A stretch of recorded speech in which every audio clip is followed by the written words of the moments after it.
تبارك الذي نزل الفرقان على عبده ليكون للعالمين نذيرا. اللهم صل على محمد وعلى آل محمد كما صليت على إبراهيم وعلى آل إبراهيم إنك حميد مجيد.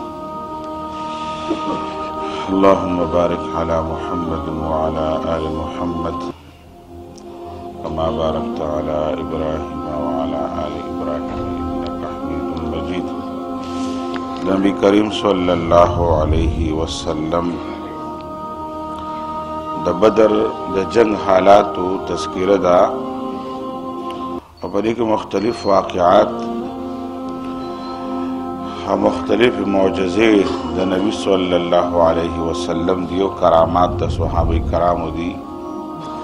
دا مسلمانانو لپاره مؤمنانو لپاره یو لوی د ایمانی قوت ذریعه ګرځي چې د هغې په وجه باندې مسلمان په ژوند کې قوت او طاقت راشي. چې کله جنگ بدر کې عتبه او شیبه او ولید کله د علی رضی الله عنه د حمزه او د عبید ابن حارث په مقابله کې دا درې واناوي مردار کړل نو په د مکې په خلکو باندې یو رعب راغی او دا شی د شکست سره مخامخ غوندې ښکارېدل. د هر چا په چهره باندې غم و او د شکست اثرات. ابو جهل ډیر زیات لوی چالاک او عیار مشر ټولو خلکو قیادت هم ده کولو. ټول خلک یې فورا راغونډ کړل او ورته ویې ویل ګوره تاسو د دې دریو کسانو د مرګ د وجې نه تاسو ولې پریشانه کېږئ؟ دا خو دوی جلتي وکړه، دوی ته چا ویل چې پاسئ او آواز وکړئ مقابلې لپاره خلک راغونډ او تاسو چیلنج ورکوئ. دا خو د دوی خپل قمقلتوب و، د دوی خپله جلدبازي و چې دوی دا کار وکړو مړه شولو. ویل موږ به د دې خلکو ته وویلو چې موږ عربیانو قریش خلک یو، موږ داسې بهادر خلک یو، زما اډر دا دی چې د خلکو غوښې به ځان سره وړو، د دې مسلمانانو به یوازې مړه کوو به نه بلکې د دوی لحوم او غوښې به ځان سره وړو. ویل او ډېره سپکه خوله په دې وخت کې وخوځوله او خپلو خلکو له داسې غیرت او پیغورونه ورکول. بهرحال خلک یې دوباره رایخ کړل او دوباره خلک تازه کړل. دا څه خبره نشته، موږ انشاءالله ګټو به دا جنګ، موږ دومره ډېر زیات یو. او ویل دوسې خلک به څه ګټه وکړي چې هغوی د یو اوښ وخ هم نشي خلاصولی، مسلمانان خو ډېر کم وي چې دی اوښ وخ نشي خلاصولی، موږ 9 اوښان حلالو، موږ دومره ډېر زیات یو. دا یې کوشش و چې خلکو له حوصله ورکړمه. بیا چې کله جنګ صفونه تیارېدل، نبی علیه صلات وسلام د صفونو مطلب دا و چې هر چا ته نبی علیه سلام خپل ځای خپل کار حواله کول. عبدالرحمن ابن عوف رضی الله عنه فرمایي چې موږ زه په کوم ځای کې موږ ودرولی شولو، زما خواته چې نوجوانان غوندې وو، ماشومان خو نه زلمیتوب ته رسېدلي وو، نوجوانانو غلامان ورته هغه لفظ استعمال کړی دی. او دا دواړه زما په خوا کې رالل، یو مې ښی طرف ته بل بګس طرف ته. ویل چې ما کله دواړو ته وکتلې ما ویل چې دا خو زما که په ما باندې خلک راشي خو دا خو زما دفاع نه شي کولی، کاش ته چې په دې وخت کې زما خوا ته تکړه بهادر او تکړه ځوانان وی. ویل چې دا سوچ مې کولو د یو ماشوم رانه معاذ دغه نوم و، دا دواړه رونه وو خو د مور یوه وه او پلرونه جدا وو. دا دواړه رونه دي خو مور یوه ده او پلار یې جدا وو. یو خاوند د دې مړو بیا دې بل خاوند کړه، غالبا چې د عفرا ده که عفرا ده داسې نوم دی د دې زنانه. نو معاذ د ده نه تپوس کړی دی چې تره د الله پاک هغه دشمن کم یو دی دې کې چې کوم دا مخامخ کافر دی. زما یې څه مطلب دی؟ ابو جهل تپوس کومه ځکه دا د مکې دا د مدینې ماشومان الله رسول نه پېژندل. او دې ماشوم ویل ما اورېدلي چې دا نبی علیه السلام ته کنځلې هم کوي، د الله د رسول سپکوالی هم کوي، او دا ډېر عدو الله دی، دشمن دی د الله. وی ما ورته چې هغه ګوره مخامخ دا چې د تورو د نیزو په دې منځ کې ولاړ دی او په اس باندې سورو او داسې خلکو له هدایات ورکول چې هلکه داسې وکړئ داسې وکړئ داسې وکړئ واسې خپل حفاظتي اقدام ډېر مضبوط وي داسې و لکه شپول چې چا نه چاپېر کې د غشو د تورو داسې په یو ګور ځای کې دی په محافظت کې هدایات جاری کول په اس باندې وی ما ورته د خلکو منځ کې نه دی ولاړ چې هدایات ورکوي او اداران دې ماشوم پټ تپوس وکړلو دا بلې وانه وري ویل دې بل رانم پټ تپوس وکړي دا دا د الله پاک د رسول هغه غټ دشمن سره چې کنځلي پیغمبر ته کوي ما دې ته څه کوي وی ما ته ویلو چې یا به ځان مړ کوم یا به هغه مړ کوم نن داسې ورځ ده چې چا د نبي علیه السلام سپکوالی کړی او کنځلې کړي او د خدای دشمن دی غټ یا به زه زما مرګ یا به نن د هغه مرګ وي چې زه ورته ورسېږم زه به جدا کېږم نه خو داسې قسمونه یې خوړل د ماشوم د دویم معوذ یا معوذ د هغه نوم دی وی چې دا خبرې کله کېدلې او دا جنګ داسې رو رو په شروع کېدلو لکه چې درې کسان مړو او داسې هدایات هم د ورکول په دې جنګ په دې مخامخ ښکارېدل چې دی ابو جهل تاسې رسېدل ګرانه وه ځکه دی بالکل د تورو د غشو په دې منځ کې ولاړو ډېر لوی حفاظتي دغه و خپله دسته وه د ابو جهل او ویل د ما نه د اخوانه دواړه ور منډې کړلې یک مش ورلل او ویل چې کله یې موقع بیا منتلجي د خلکو په دې منځ کې ورننوځي بس وي دا یو ور معاذ غالبا ورننوتلو معاذ ورننوتلو او معاذ په خپله بیا وایي دی به د عثمان ابن عفان په زمانه کې بیا شهید شوی دی وفات شوی دی بیا چې کله ما ته د تورو د غشو په دې منځ کې لاره میلاو شوله ورننوتلمه او د ابو جهل باندې مې د اس باندې مې ګزار کوو ویل د ما نه د تورې سره د ابو جهل د خپل بالکل داسې والوتله لکه عربو کې یو محاوره ده لکه چې هغوی به د کجورو د هډوکي میده کول د عربو دا به یې د اسونو څاروو بیا ورکول نو په عربو کې محاوره ده چې میچنې ته هغه مشین ته به یې کله د هډوکي ور واچو نو کم به کم شیز به داسې په هغه هډوکي راغی نو هغه هډوکي به والوتلو بیا داسې د هغه کجورو د هډوکي غوندې د خپتې والوتله د ماره تورې د ګزار سره او د ابو جهل زوی عکرمه به وروسته مسلمان شوی و عکرمه چې وکتل چې په پلار راله ګزار وکړلو بیا هغه راپسې ولګېدلو او د هغه د ګزار نه زما د لاس کټ شولو بیا او هسې د دې ماشوم ډېر لوی کرامت و د نوجوان او مجاهد د بیا ثابت ته ورځ په دې بدر کې جهاد کړی دی دا لاس پسې جنګېدلی کله به مې په دې شاته اړوي دا لاس او کله به مې ریسې غورځو ګوره درد باندې نه پوهېدلو څومره وینه به ترې بهېدله او معاذ وایي چې زه کله دې لاس ما ته رکاوټ جوړېدلو کله به مې شاته واړو بیا به راغورځېدلو او په یو لاس به مې توره چلوله وایي دا خلک را به سم ګرځېدل یو وخت داسې راغی چې ما دا په دې خلاص کې مې صرف یو سرمن پاتې وه نور لاس مې کټ و وایي دا خپه مې دا لاس مې د خپې لاندې کړو هغه سرمن مې کټ کړله بیا لاس مې وغورځو او بیا دې په یو لاس باندې به یو لاس ورده بیا او دا را وګوره دا د دې نوجوان خپل کرامت و دا د بدر ډېر لوی کرامات دي وګوره که چا نه وینه لاړ شي څومره درد دي د ډېر درد د وجې نه انسان بېهوش شي ګوته چې هم چېرته ولګي که نه انسان د ډېر درد د وجې نه بېهوشه شي بیا د معاذ چې دی د ده لاس کټ شوی لاس ونډ لاس یې کټ شوی دی وینه به ترې څومره تله درد به یې څومره کولو یو د جهاد عشق و یو د الله پاک رضا وه بل د خپل د جهاد جذبه په طور کرامت داسې وه د ده جنګ کولو بیا دا بل نوجوان هم چې ورته ورسېدلو د په ابو جهل باندې بیا ګزار کړی دی څو ګزار یې کړو د اس نه راپرېوتی دی بیا چې راپرېوتلو بیا خو جنګ شروع شوی دی او دا غالبا دا دویم ورور د ده بیا شهید شولو په بدر کې په 1400 شهیدانو تقریبا غالبا په دې کې دا یو مسلمان چې دی معوذ چې دی دا بیا شهید شوی دی معاذ چې دی دی بیا د عثمان ابن عفان په زمانه کې دی په خپله دا قصه کوله بیا چې کله جنګ ختم شولو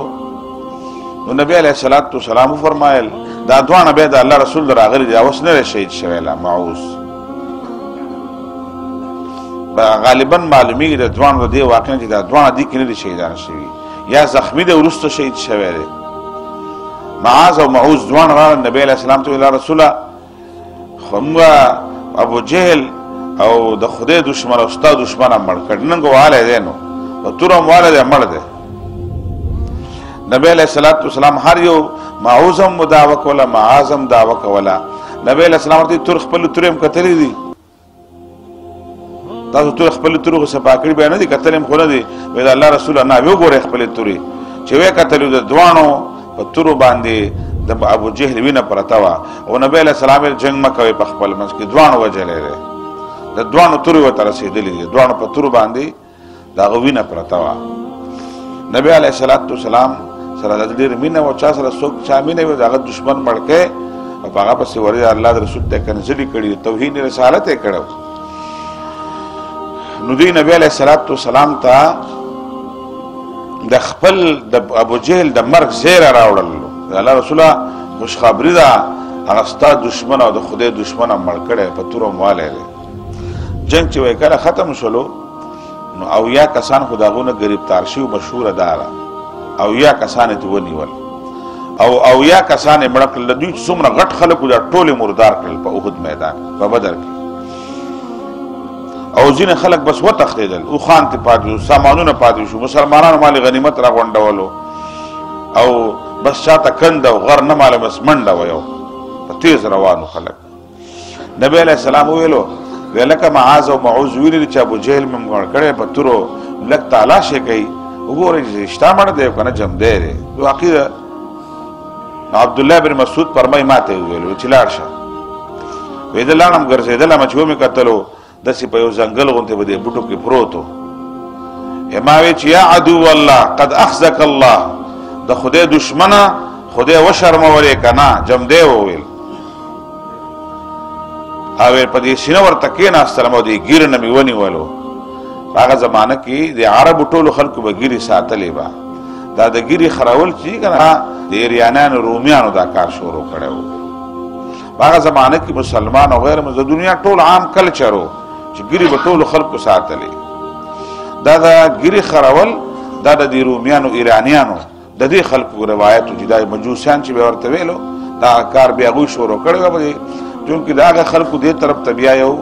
اثر پاتې شوی دی دا اورونه بلول شو دا مجوس چې خلک پرې شعبان کې خلک اورونه بلوي بیا بازونه د اورونه د هغې ږیره خرول شولو دغه شان نور څه طریقې وي دا د هغې مجوسو له طرف نه په دې کې ورنه د ابوجهل هم ښه غټه مزداره غټه ږیره وه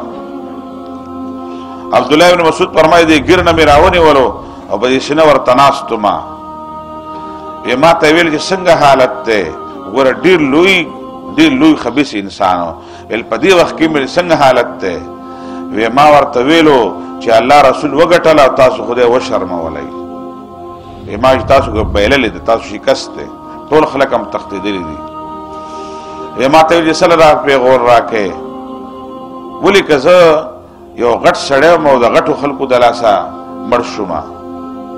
تښتېدلی خو نه یم او د غټو خلکو د لاسه نه په مقابله کې د غټو خلکو د نبی علیه السلام په مقابله کې مړ شوی یم او ته ما ته پیغور په دې وخت کې راکې عبدالله بن مسعود رضوانو ډېره خطرناک او ترخه ګفتګو وه په دې وخت کې او په دې آخري حالاتو کې ابوجهل نرمه خبره نه کوي ستاسو دا نبي څه حالت دی ستاسو څنګه حالت ده خبرې کولې ما چې ټول مسلمانان روغ رمټ دي تاسو خدای وشرمولی نبی علیه السلام ګټلې ده تاسو بایللې ده ویل دا خبرې کولې قرآن شریف کې ویلو که نه چې فضرب فوق الاعناق خدای په الله پاک ویلو چې سټونو باندې ووهئ عبدالله بن مسعود فرمایي ما سره خپله توره مه وره ډېره قیمتي توره وه ویل وا مې دې غستله او الټه مې کړلو ویل دا سټ مې دې کټ کړلو دا سر مې وله د تن نه جدا کړلو او بیا سر مې وله بیا په دې سینه باندې کېښودلو او ما په هغه وخت کې ویلو چې څوک د الله او د الله د رسول دشمنۍ ته راوځي د هغه انجام به دا وي او عبدالله بن مسعود د هغه د سټ ته طرف نه ځکه کټ کړی و چې قرآن شریف ویلي چې فضرب فوق الاعناق دا سټونه وله ووهئ نبی صلی الله علیه وسلم ته عبدالله بن مسعود راغی او د الله رسوله ابو جهل مړ دی خوش خبري ویل داره ویل خبرې راکولې را سره سټ مې دې را سر مې دې کټ کړلو او ویل دا مې وله په دې سینه ښودی دی نبی علیه السلام ډیر خوشاله شولو او دا الله رسول ویلو ول دا عدو الله دا د خدای دشمن قتل غواړم واسه کم کیفیت ګورئ دا د نبی علیه السلام ډیر لوی صبر کړی دی ها دته ډیر لوی صبر کړی نبی علیه السلام دومره لوی تکلیفونه ورکړي دي مسلمانانو ته نبی علیه السلام ځان سره ټول خو نه خو څه ګروپ د مجاهدینو ځان سره ملګری کړلو عبدالله بن مسعود ورسره دی او لاړلو ابو جهل کې کر په دې پټو کې پروت و دا سر په دې دغه باندې پروت و او نبی علیه السلام د الله شکر ادا کړلو او نبی علیه السلام واقع وکتلو چې ابو جهل مردار شوی او نبی علیه السلام فرمایل ویل دا زما د امت دا په دا ټکې په دې ځای کې به ویلې زما د دې امت فرعون د ابو جهل د موسی علیه السلام د امت هغه فرعون چې هغه د مصر بادشاه او د ماره امت فرعون هم د ابو جهل مسلمانانو بیا د ابو جهل د جسم سر نور سکار نه کړي داسې نه چې اصل ځینې خبرې ثابتېږي په دې روایتونو کې د کافر نه سر کټ کول دا د خدای پاک ډېر لوی دشمن وي او دغه سره داسې طریقې کار کول سمنه بنئ سوځول دا داسې زونه ټیک نه دي او داسې په طریقه باندې د دې کافر مرګ چې دی دا روا دی په سر ته کټ کړه سر ولا پکې دی په دې سینه باندې دا عبدالله بن مسعود رضی الله عنه دا کار کړی دی دا مسلمانانو کې ګناهګار او غلط دا وی مسلمانانو سره دا کار نه دی پکار او مسلمانانو په خپل معاشره کې څوک د الله د دین دشمنان وي د نبی صلی الله علیه وسلم دشمنان وي او د اسلام او دین خلاف پروپاګاندا کوي او د دقه شان خطرناک سزا پکار ده چې بیا خلکو د پاره عبرت ملاوي شي دا چې نه عبدالله بن مسعود ته هغه وخت کې د خدای دشمنه ول خدای و شرمولې اسی یو خبره ده کومه دا مخالفت په بنیاد نه کومه دا د سمجھاوالو په بنیاد کومه پکاره چې عبدالله بن مسعود یې کلمه وای مسلمان شي پکاره چې ته ویلې یا دعا کړو چې خدای پاک مړ کیږي کلمه ورته نصیب کړي نه عبدالله بن مسعود کلمه خبره نه کولې په دې سینه ورته ناستو او هر یو پیغور ولا ورکړلو ول دا شرمېدل له دنیا نه لاړ شي ټول ور اسلام خلاف کړي دي د دې وجه جبريل فرمایي وای چې کله مو دا فرعون او بو واغستلو کنه او د دریاب کې کلمه ویل زرانه ما ډیر تیز وي د باندې وزر ور کړو او د فرعون په دخله کې می خټه ور واچولې خټه ما چې ټول ور د موسی عليه السلام مخالفت کړي دي مقابله کړي ده چې په دې وخت کې خدای کلمه منظور چرته نه کړه او ډېر مهربانه بادشاہ دی د فرعون په خله کې می ور خټه ور واچولې د داسې ظالم او داسې لوی مجرم په قتل باندې هغه په مردار مسلمانانو جشن وکړو خوشاله وکړه نبی علیہ السلام په خپل ورغه ورله نبی علیہ السلام ورل چې کاش ته ابو جهل کلمه ویلې وا پیغمبر علیہ السلام الخوشو دا د فرعون د دې امت فرعون مردار شو او په ذلت او رسوایی سره لاړل ګورئ دومره نرمیږي بنخه موږ څنګه چې کله واخواره شو ټول او د ډوډو موډو ډېر زیات دغه کړو دي خوراکونو ډېر نرم کړي ډېر پاستا موږ مثال لپاره می چرګانو دې زموږ دا کورنۍ چرګ چې رانه شي کنه ټوله دنیا خبره دیوال ته ټوپ کوي کورنۍ چرګ رانه ول ګرانی کنه علاوه چلالم کې بیا مې پنځه منټ ټوپونه وای پاره می چرګ منډه نشي واله چې راوای نه شي بس شراله کې به ټوپونه نه وای موږ مسلمانانو دغه شانتي پاره می چرګانو چې شارونه ولوم بس علاوه می دا سره پارامي چرګانو غوند ژوند نه تیرول پکار خټه خپل او تیز ژوند پکار دي مسلمانانو موږ ځان الوا خوراک جوړ کو دا ځانم د دین دا دین اسم د خپل سوچ مطابق جوړ کړی دی جی کافر سره په نفرت ساتي داغه په شکست باندې خپکیږي خوشاليږي با او داغه په مرګ باندې به خوشحالي کوي چې پلان کې بیمانه او د ذلت او رسوایی سره دنیا نه لاړلو دا چې د روسیانو شکست خوړلو مسلمانانو خوشحالي کوله او وس د ان شاء الله دا نمبر د امریکایانو دی چې په دې مختص مکه افغانستان کې په دې خطه کې با ان شاء الله دا ذلیل خوار کیږي با او دا دله به الله تعالی ډېر شکست ورکړي د جهاد په نتیجه کې با لازم به ایمان او عقیده را نو ابو جهل چې مړ شو کنه نو څه بنا وایي چې الکه کزوې انا ما ورته کلمه ویلې وا ځان زبرګ ما جوړاوه ځینې خبر نه دی کول پکار ګناه ده وای شکر دې چې داسې لوی لعنتی او ډېر لوی فرعون د دنیا نه بیمانه لاړو چې جهنم لرګې شو نبی علیه السلام بیا د مسلمانانو سره واپس شوی دی د مالی غنیمت او نور واقعات هم شته دی د دې لپاره وایو دا واقعات چې هسې موږ ته پکې لږ عبرت میلاو شي موږ دپاره لږ سبق په دې کې زده کړو د دې سیرت النبي دا واقعات هم دې لپاره وایو موږ خلکو خدا راځي ربیع الاول میاشت ده که نه غالبا سبا یې ورځ ده او که نن یې ورځ ده نو خلک بیا چوریانې کوي چوریانې نشته په شریعت کې څوک چراغان کوي او څوک میلادونه کوي څوک چې جلوسونه کوي هلکه په د پیغمبر دین چې دی په دې ټول وطن کې په اعمال دی نو ته په څه شي جشن مناوې شکر دی چې پاکستان کې شریعت نشته په دې جشن مناوې چوریانې کې نه په عدالت کې شته نه په بازار کې شته نه په پارلیمنت کې شته ټوله معاشره بېدینۍ طرف ته روانه ده رشوت عام دی غلاګانې عامې دي څومره بېدیني ده په دې معاشره کې او ته زه د نبی علیه السلام په آمد باندې خوشحالي کومه د نبی علیه السلام دین دلته په عمل شوی دی د دغه دین بالادستي پکار ده په دې معاشره کې د نبی علیه السلام سیرت دا خبره کوي دا الواګان د ابوبکر صدیق نه دي کړي ابوبکر صدیق تقریبا 2.5 کاله پورې خلیفه وخت و 10 کاله نه زیات عمر فاروق خلیفه و عثمان ابن عفان خلیفه پاتې شوی علي دا ډېر عاشقانو او سرکاري طور او غیر سرکاري طور مسلمانانو د نبی علیه السلام سالګیره نه ده کړې عید دقه یو دوه اختره دي عید الاضحی او عید الفطر د دې نه علاوه بل عید نشته په شریعت کې عید میلاد النبي دا بدعت دی یو دوه اختر دي په شریعت کې درېیم اختر نشته یو عید الفطر دی بل عید الاضحی دی عید میلاد النبي نشته په شریعت کې خلک هم خوشحالي مناوه نو داسې ده چې دا د هندوانو رسم دی ښه دا چې دا سالګرې به هم مناولې کوي خلک سالګرې منه سالګرې کټ کټ کومه واده سالګرې مې دا د مجوسیانو او دا ټول دې د خلکو طرف نه ده د هندوانو ته د وطن دا رسمونه راغلي دي دا غلطې طریقې دي بهرحال د نبی علیه السلام په دین باندې موږ عمل کول پکار دي هغه په سنتو پیروکاري پکار ده